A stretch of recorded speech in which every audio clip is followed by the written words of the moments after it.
Welcome to this morning's event. We are delighted that you can join us here today. This session will last for around 45 minutes in total and will include presentations from our speakers before moving to a Q&A session. Questions can be submitted by the Q&A function at the side of the screen, which will open towards the end of the session.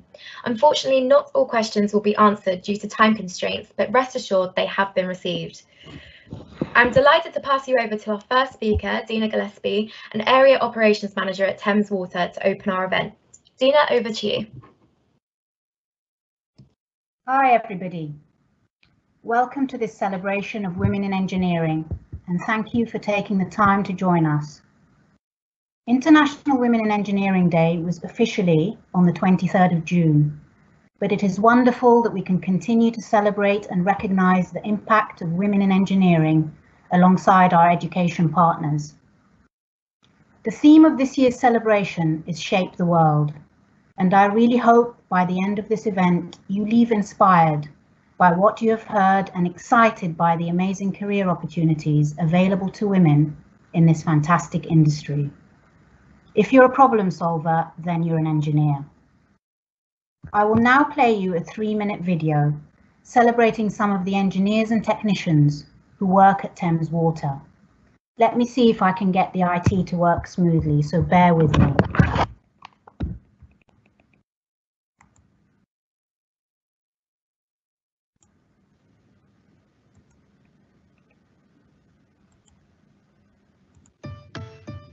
Hi, I'm Katie Alcock and I'm a Technical Process Lead in Operational Excellence. Hi everyone, my name is Shalela and I'm a Graduate Assurance Engineer here at Thames Water. Hi, I'm Chantal Dixon, a single-skilled technician at Moncton Sewage Treatment Works. Hello, my name is Cheryl Atkinson. I'm a chartered engineer specializing in wastewater process.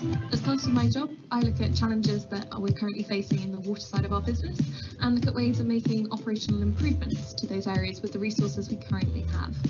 At Thames Water, I work in waste treatment operations as a process improvement engineer at Moncton Sewage Treatment Works. Our process engineering teams develop solutions to improve both drinking water and wastewater treatment plants. I work alongside technical managers to ensure engineering designs are completed to the company standards. I chose a career in engineering because I really love the practical and problem-solving element that it brings. I also wanted a job that meant I could be out on site as well as being in the office. I chose this career to further my knowledge and it provides a variety of pathways to progress. I love my job because I get to do what I'm passionate about, which is science. Every day is different, there's always a new challenge, and I get to interact and learn from lots of people from across the business. It's about sort of like providing that essential service for our customer and enable the environment to continue to be sustainable and thrive. I love my job because I'm always learning and developing new skills and taking on challenges. I love my job because it allows me to improve the life of 13 million people by treating their sewage with less environmental impact. My biggest challenge is how to educate the wider business to understand the importance of process engineering, although there are also other challenges of cultural difference for me as a foreign female engineer.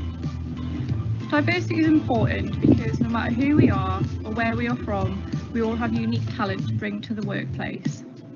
Diversity is very important in the engineering field because talent and innovation does not discriminate at all.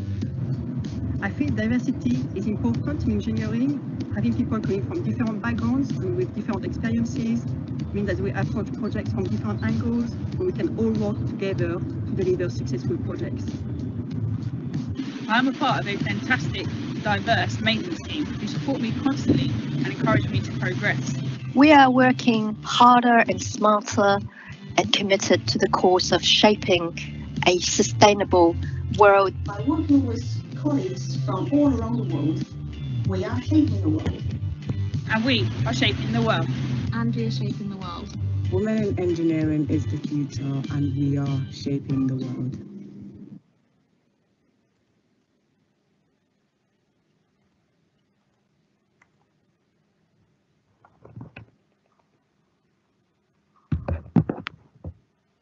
What a great showcase for the career opportunities that engineers can have in the water industry. I'm so proud to work alongside these amazing engineers and technicians, delivering an essential service to customers. So I'd like to briefly talk about my career in engineering and what I do in Thames Water. I studied mechanical engineering at the University of Bath. I was one of only 5 women out of a class of 120. It was pretty daunting at the time. Fast forward 16 years and I saw a job advert on LinkedIn for an energy engineer at Thames Water. There was one line in the job advert that really resonated with me. Thames Water were looking for someone who challenges the status quo. I thought to myself, that's the sort of organisation I want to work for. I applied and got interviewed, one of 100 people. Sitting in the foyer of our headquarters in Reading, I was in awe. I really wanted to be part of this organisation. And I got the job. I worked in the energy team for 3 years, managing energy efficiency projects. The role introduced me to the operational side of the business, where we produce drinking water and treat wastewater for 15 million customers. I was fascinated by sewage treatment and I wanted to be part of operations. Then one day a job role came up, site manager of Beckton Sewage Treatment Works, the largest sewage treatment works in Europe. I couldn't let the opportunity pass me by. So I applied, but the hiring manager expressed his concerns and reservations at offering me the job because I didn't have people management experience. So I talked to him about my other qualities and what I would bring to the role, and how people management was something I was willing to dive into and get experience in, but may need his support. Then a few days later, he rang me and said he wanted to interview me. And yes, I got the job managing Europe's largest sewage treatment works. Sorry, have I mentioned that before? I considered the job a privilege. Beckton treats the sewage of 4 million customers. That's half of London's population. Driving into the site gave me goosebumps every day. I would look around at the magnificent structures, pumps and equipment, and I loved it. My first role in operations. What a challenge, but so rewarding. Beckton receives on average 12,000 litres per second of sewage. That can fill an Olympic-sized swimming pool in 3.5 minutes. We can't stop what we do, and delivering this essential service gives me such a buzz. So this is me standing in an aeration lane at Beckton with my then manager and one of the technicians. There are 20 of these aeration lanes at Beckton, and each lane has about 18,000 of these domes that you can see. This is where the biological treatment process takes place. And every few years, these domes have to be replaced because they lose their effectiveness over time. I'd love to go into more detail about sewage treatment, but now isn't the time. So I managed Beckton for 3 years, and then an opportunity presented itself for career progression.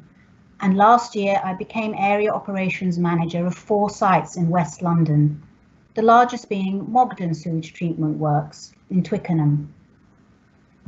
Mogden treats the sewage of 2 million customers and receives on average 6,000 litres per second of sewage.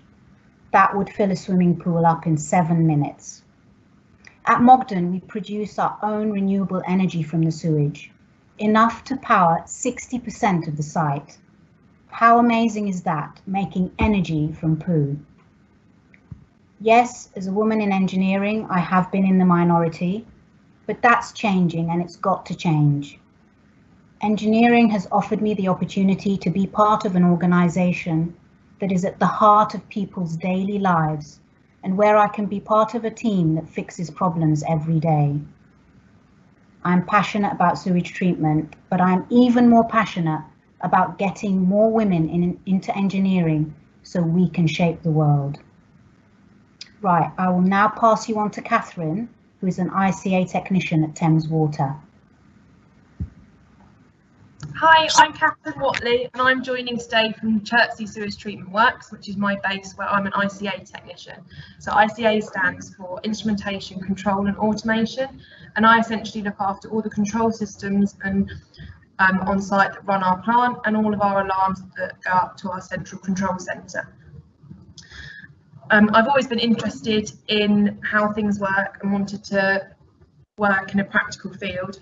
I was fortunate enough to have a very supportive family who encouraged me to take an apprenticeship early on.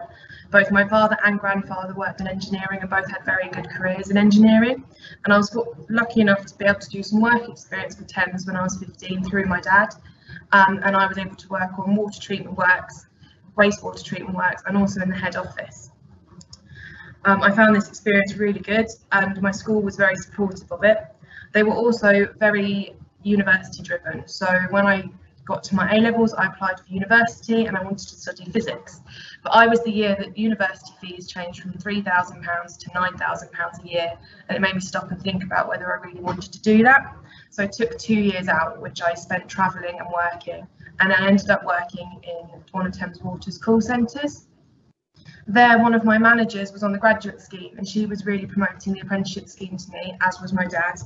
And at that point, I decided that that was something that I would be interested in doing. Also, I'd looked at engineering at university and been advised I couldn't work alongside the course because of the hours required and I wasn't quite ready to give up earning money. So I applied for the apprenticeship scheme and started working as an ICA technician. I've had a predominantly good experience as a female in engineering. When I started, I was the first and only female in maintenance in my area, and I've always just been the apprentice. They've never distinguished against me. The only difference in how I've been treated is sometimes in the way the older technicians speak around me. They'll often apologise for swearing or think about what they're saying a bit more when I'm there. Occasionally someone will underestimate my strength and ability, but this is very rare and I quite enjoy proving them wrong. Any issues I have had have always been proactively dealt with by management and also the guys that work with me on site. They're my biggest supporters. Since I joined the area, there's been a lot of work to make it more accessible for women. We've had female toilets and facilities added to most of the sites I work at. And we also have more female uniform available than when I started. The workplace is definitely becoming more diverse and there are now 2 female managers out of the 5 that I work with. Since completing the apprenticeship, I've grown in my role and in myself, and I love that I work outside, even if it's really hot sometimes.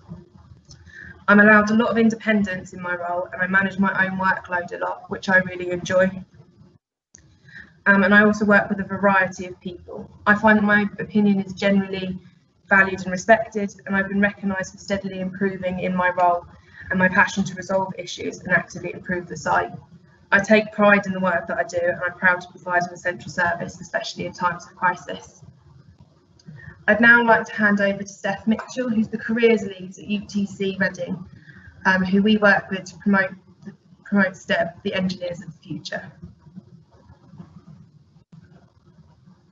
Hi, I'm Stephanie Mitchell, Executive Director of Careers and Destinations at UTC Reading. I am also the Director of Design and Technology and I'm heavily involved in the engineering department at the UTC.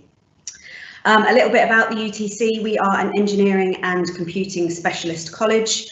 We offer vocational and technical education, which stands for the name University Technical College. And we are designed to work with industry partners such as Thames Water, ensuring that we are preparing our students for the world of work. UTC Reading has been a member of WISE, Women in Science and Engineering, since 2017, and we are consistently trying to improve the number of females that we have in the college studying STEM subjects. We want to increase the number of females that we have through our college so that we can progress them onto careers that they can be happy and successful in. There are a few ways that we do this at the college, things like using role models from our industry partners, in which Thames Water have provided us with a number before, and as we are seeing on this event today, so that we can show that we can show our female students that they can be happy and successful in an engineering career. Another way in which we do this is by partnering with Thames Water. We run a event called Children in the Chocolate Factory, which is aimed at primary school students coming into the college to really challenge their stereotypes on what is an engineer from a young age. So those events really allow young children to start to think a little bit differently about what career they might want to go into, and you know that engineering is a very feasible option for them.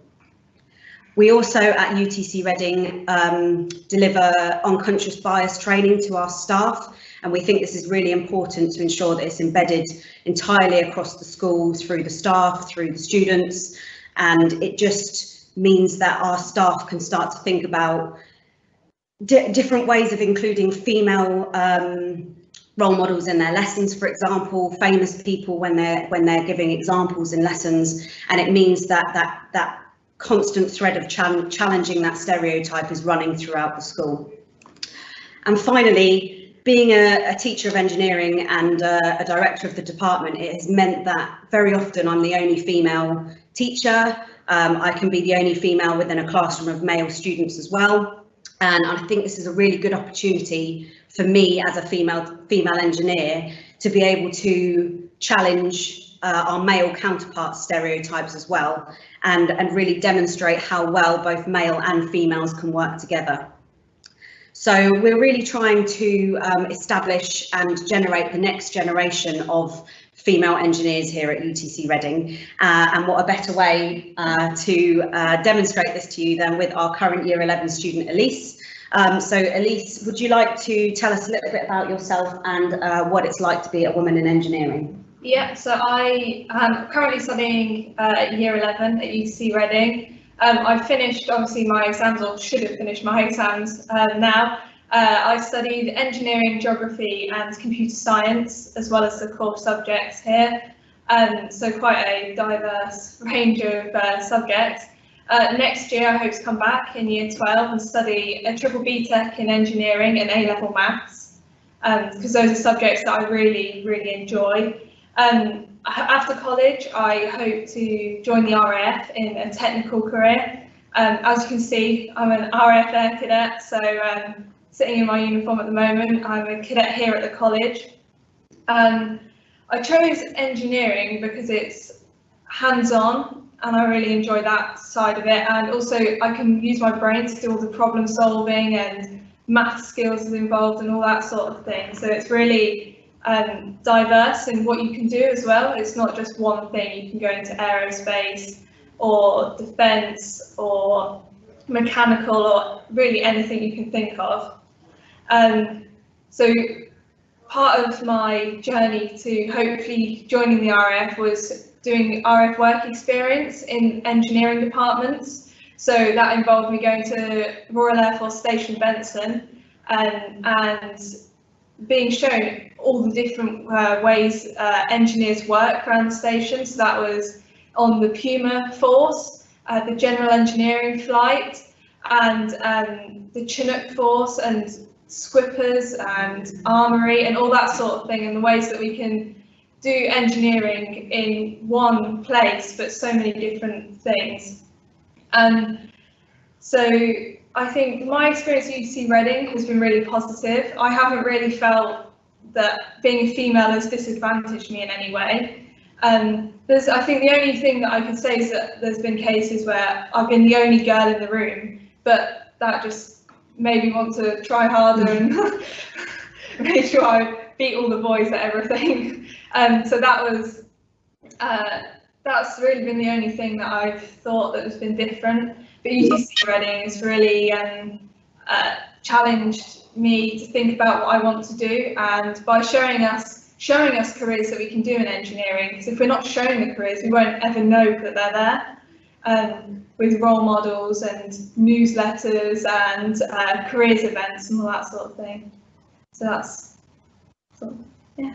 Good, thank you, Elise. That was great. Thank you for that insight. That was really helpful. So now we're going to hand over to Cheryl Atkinson, the Thames Valley East operator at Thames Water. Hello, hi. My name's Cheryl Atkinson, and I'm here in control at Kemble. And I've been working at Thames Water for about 5 years now. So it's interesting to be involved in this event because starting with my career path, I've had 3 distinct careers. And initially when I left school, I went into finance. I was in there for about 5-7 years. And I suddenly felt like this wasn't my profession in a sense, because I think there's quite a difference between careers and profession. So I actually went back to school and restudied and became a design and technology teacher, and did that for about 10 years and thoroughly enjoyed it. And I'm obviously always looking for a new challenge, because then I started to think, right, okay, I've been in the public services for quite a while. How can I now build on my industry skills and knowledge? And the job for system operator came about at Thames Water. And looking on paper, I saw all sorts of words and acronyms and wasn't quite sure how that translated, and got the job and joined. Almost like a deer in headlights, came into the control room, as you can see, lots of screens, and it was very daunting, I must admit. And like obviously the previous presenters have stated, it was quite a high male environment, and there's definitely a certain culture within that. So I'm an ex-army brat, so for me it was quite a home from home really, so I adjusted quite quickly. And yeah, and I've been here for 5 years and thoroughly enjoy what I do. So moving into the water cycle, as a customer of this product, I have a completely different appreciation for it. I don't think we actually appreciate how much goes into our water production for this wholesome water that we receive through our taps every morning, especially through the recent heat events. And it's the correlation between the two. So the water production system, which is on our sites, which we have assets, pumps, valves, etc. And my role is operating a system called SCADA, which is a supervisory control and data acquisition. And we have SCADA engineers that are involved in that as well. And if something on site isn't working, then what happens is it sends an alarm through this system, and then I have to use skills such as analysing the alarm, problem solving, working out what's possibly gone wrong or what could be potentially going wrong, as the alarm is indicating. And then this goes out to our local technicians. So it's a great role to be in, because I get to work with the systems engineers on the mimics that you can see in the corner there that sometimes may not work effectively, or they need updating, or they need additions adding to them. And then I get to call the technicians that go out on site, and as Katherine, who's at ICA, I talk regularly to those, and it's a great opportunity to have real key communication skills, because you need to explain to them what you're seeing on your mimic, and also they need to understand, once they get to site, what exactly it is that they are trying to resolve. Sometimes it can be a bit tentative, because obviously we're a 24/7 team, and we need to call technicians at night in the early hours of the morning. I like to call it silly o'clock. So it's a great relationship to have with them, and I really enjoy that part of problem solving and understanding what's going on, what's maybe going possibly wrong, but resolving it quickly so that the water supply and wholesome water is not interrupted. Okay, so this also involves the office, which I'm in at the moment, but I also get to go out onto sites, and this is a great aspect of my job, because I get to put on the PPE, which for Thames Water is paramount when we're out on sites. And as Dina mentioned earlier on, there's lots of assets. You can see there's a RGF, a rapid gravity filter there, and it's all to do with producing this wholesome product. Within health and safety at Thames Water, we do have a zero compromise. If you can see that card there, but it's basically 0 incidents, 0 harm and 0 compromise. And out of all of our core values, it is number 1, because as you can imagine, dealing with these assets can, be quite, if not done in the right way, could potentially be quite harmful to you. So you need to know what you're doing. Health, safety is paramount. And within women within this role, obviously when I first started, I think I was given, you see the orange overall, and it was a man's size, which is great, but it didn't really fit. It's not, realistic. So we then requested that all the PPE is made available in women's sizes, so that it's more comfortable to working and more relevant to what you need to do, which is great. So yeah, I love getting out on the sites. It also gives me opportunity to hang out with my technicians and experience what it's like for them on that side as well. Another initiative that I'm involved with at Thames Water is the health and wellbeing group. So as my role is 24/7, we work shifts. So they are shifts work that is 12 hours. We usually tend to start from 6 till 6 in the evening or 6 till 6 in the morning. And it's continuous, because obviously you don't want to go without water. And within that environment of control, I remember a colleague saying to me a few years back when I started that when women came into control, would they be able to cope with shift work? And it was just, there was quite a lot of stigma, but I can say that is slowly disappearing. And one of the key initiatives that Carl Simons, who's head of health and safety, is that we need to be able to also have an awareness of our mental health within our roles. Shift work can be quite pressing on your mental health, so we have the role of mental health first aider, which I took the course about 3 years through Mind, and it was a 2-day course, and it just really opened up my eyes to being able to just observe what my colleagues may potentially be demonstrating as if they're feeling particularly stressed in certain situations. Shift workers had to still come in, obviously during COVID-19, which at the beginning it was stressful. We were like, we don't know what this is. There's lots of new measures that were brought in, but Thames Water dealt with it excellently, and and we got through it, and it was great. So yeah, I'm really proud to be part of this group, and my experiences within Thames Water has been a journey. It's something that every time I turn my tap on now, I have a whole new appreciation for the product that comes out, what goes into it, the people that really have a passion for creating and producing a very invaluable product that we need every day. So I think that's it from me, and we are now going to be going over to the questions that you've all been asking, and we'd love to answer them. Thank you very much. Thank you, everybody. We've had a number of questions, so thanks to everybody who sent questions through. A number of students are asking about qualifications to become an engineer.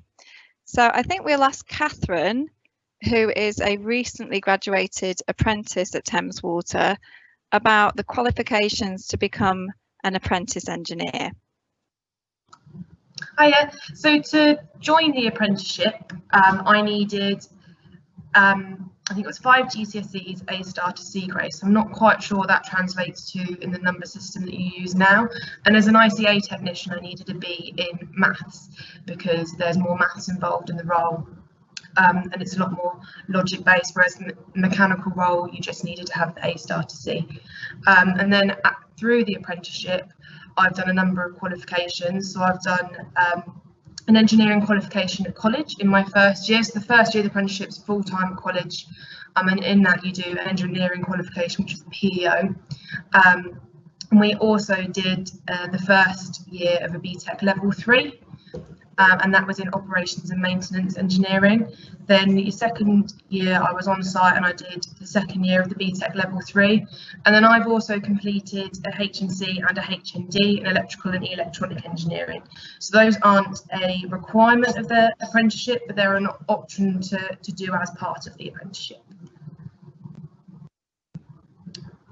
And I'll pass back to Liz for some more. Thank you, Katherine, that's great. If anybody wanted to know a bit more about how to get into engineering, you can go to our website, www.thameswater.co.uk/careers.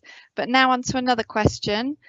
We've had a question about social skills as an engineer, and we've talked a bit about the qualifications. What are some of the softer skills that might be needed to become an engineer? Perhaps we'll go to Cheryl for this question, working in Thames Water as a whole. Sorry, I didn't catch that. What was the question? Some of the social skills working in a male environment. Oh, I see. Yes. So obviously I liaise with my technicians, and I think it's just understanding that they, need to have clear instructions of what you're seeing on your systems. And I think part of initiatives going forwards is to maybe get the technicians to come into control as well, to just see what we actually see, because sometimes I've had a few moments with my technicians where I do say, have you cleared the alarms? And it's just that understanding that if they leave site and they haven't communicated that back to us, then it is a little bit difficult, because you then have to call back to the site. But I think communication is just key. It's just being able to understand, their role, especially at the early hours of the morning. It's quite hard doing a whole day's work, and then they go on to standby for, I think it's a week from Friday to Thursday nights. But yeah, it's just understand that, but also having that fun in we're here for 12 hours. So we do like to, have lots of sort of social aspects in the control.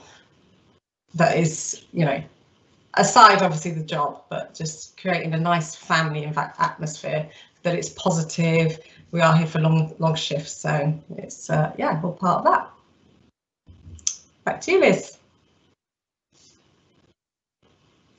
Thanks, Cheryl. So we've had a lot of questions coming in about the sort of things that students can do while they're at school to sort of gain the skills that they need and learn more about the different types of engineering. So if we come across to Stephanie at UTC, maybe you can tell us a little bit more about ways that students can get involved and learn more about engineering while they're at school. Yeah, definitely.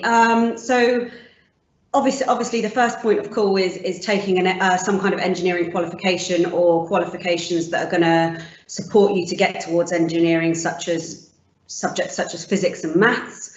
But also within UTC, for example, we do a lot of careers events to really expose both males and females to the different roles that there are in engineering. So we will work with industry partners not only to deliver careers fairs, subject talks, specific talks about the different careers in engineering, but also things like the pipeline days, which we offer here, which allow students to really work really closely with an industry partner across 4 days in an academic year, so that the partner may look to recruit, the student has had more exposure to the different roles within that company, and it just allows them to work together in real life situations, so that our students can really understand what it is like to be an engineer in these companies. I also think there is real value in lots of kind of additional qualifications, which is something else that we offer here in terms of our professional qualifications, and these may be more for roles such as CAD, computer aided design work, in which our students can take additional qualifications on top of their normal studies, which means that that they're ahead of the game. They've got qualifications that they would need in industry before they get there. Elise, do you want to add anything about enrichment and what that offers? So we've got lots of different enrichments within the enrichment sessions that we have twice a week. So that ranges from green power cars, so people can go in and work on a car and then I believe they drive that afterwards. The Royal Navy Challenge, that's a popular one as well, where the students can build essentially like a vessel and that has to complete a certain task or challenge and compete against other schools with that. We also have the CCF, so that's Combined Cadet Force. So that gives more of the soft skills that like leadership and communication and things like that, which are really important in any career, but especially engineering. Yeah, thank you, Elise. I think, you know, the key thing from us is just take every opportunity that comes at you. It's only going to help you in the future. So really grasp those opportunities when they come to you. Thank you. Back to you, Liz. That's brilliant. Thank you, Stephanie and Elise. So we've had a lot of questions about what the impact of coronavirus has been on Thames Water and sort of on the engineers who are out and about still. So if we head to Dina, do you think you could tell us a little bit more about how coronavirus has impacted the work that you do? Yes, so working on an operational site, and like I said, we can't stop what we do. So people have had to come into work. The majority of the jobs we do on operational site can't be done from home. So we've had to implement some really strict procedures on site to make sure everybody is safe and can carry out their work safely. It's things like at all times maintaining social distancing, having a lot of hand sanitizers on site, reminding people to wash their hands regularly, providing people with the right personal protective equipment, and just also making sure we know who's coming onto site and that anybody who comes onto site is aware of these measures that we've put into place. So it has been challenging, but we've made it work, and in a way I've actually found it a blessing to be able to come to site and still come to work and do my job. That's great, Dina. Thank you. As you say, we are still working very hard in this day and age to keep the water flowing and keep wastewater services running. Sticking with you, Dina, we've had a number of people ask about what suggestions you would have as an engineer for younger students to become an engineer, any advice for aspiring engineers, and also a great question, what do you wish you'd known before you went into engineering? Okay, you've asked me several things there, Liz, hang on a sec. So what advice would I give? Right, just try and be as curious as possible, and speak to lots of people. Try and maybe see if you can get work experience, however brief that could be a day or whatever, spent on an operational site, just finding out how that works, what people do, etc. And also think about, what I want to stress is engineering is so broad. You don't have to, you know, you can be an engineer and work in an office, or you can be an engineer and work out on site, out in the open air, like Katherine said. So there's such a broad range, so be curious about that. And then you asked what I wish I'd known. That's a really good question. You know what, I don't know. I'm really, so I spoke about how studying engineering and how it's brought me to this point in my career. And, you know, engineering is hard work, studying engineering, but I wish I'd known then what an amazing career it would give me. It would have made those maybe exams and those long days a bit easier. That's brilliant. Thank you, Dina. So we're going to head to Katherine now, and we'd like to know from some of the students, what is the most challenging part of your job? I think probably the most challenging part of the job is just the sheer spectrum of stuff that you've got to know. So on site we have So I cover 26 sites in my area during the day, and I also work standby, and so cover an even larger area during that time. And it's just there's just so many different things on site. Every site has different equipment. Every site works slightly differently. It's a biological process, so it's not always one size fits all. There's a variety of sites and a variety of equipment and a variety of processes across the whole patch, even though they are all wastewater treatment works. So I think the hardest bit is just getting your head around that, but also learning you don't need to know it all. There's information out there about everything you're working on. So if you're stuck, and we all have smartphones now, I get a work phone on site and it's probably my most useful tool. I can look up manuals, I can look up handbooks, I can look up information from other people who've had the same problem. And yeah, it's just getting your head around all the information and how best to approach it, I guess. That's brilliant. I think it's so important to remember that you really don't have to know everything as long as you're willing to learn and take advice from people. That's one of the most important things. So I think we've only got time for one more question. And I think we're going to go to each of our presenters in turn to ask, what is it that you love most about being an engineer? So if we start with Katherine. I just love that every day is different. My job's so varied and I never know necessarily what I'm going to come to each day, and I'm learning something new every day. That's brilliant. And Dina, do you want to go next? I love the fact that I work in an organisation that's delivering such an essential service. You know, it's just great to be part of that. And similar to Katherine, every day is different, so it makes it very, very exciting and challenging and rewarding. Thank you, Dina. And over to Cheryl.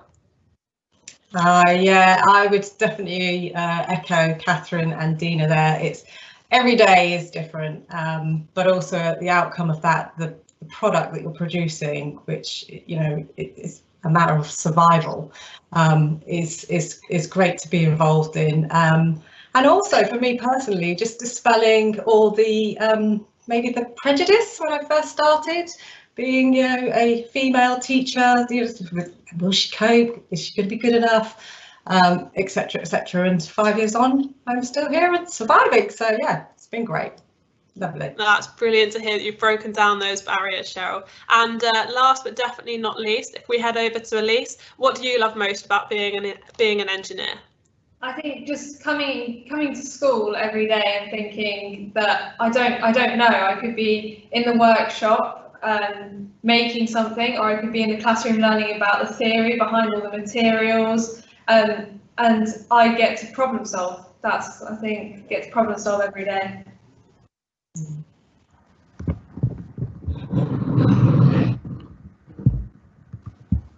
From me, it's the fact that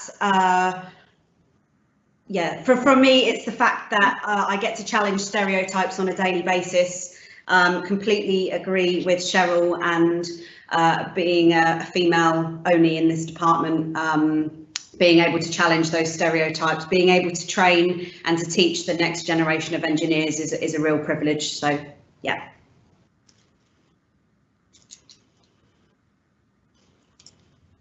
That's great. We haven't got any more time for any questions. We're going to wrap up the session now. Over to Hannah.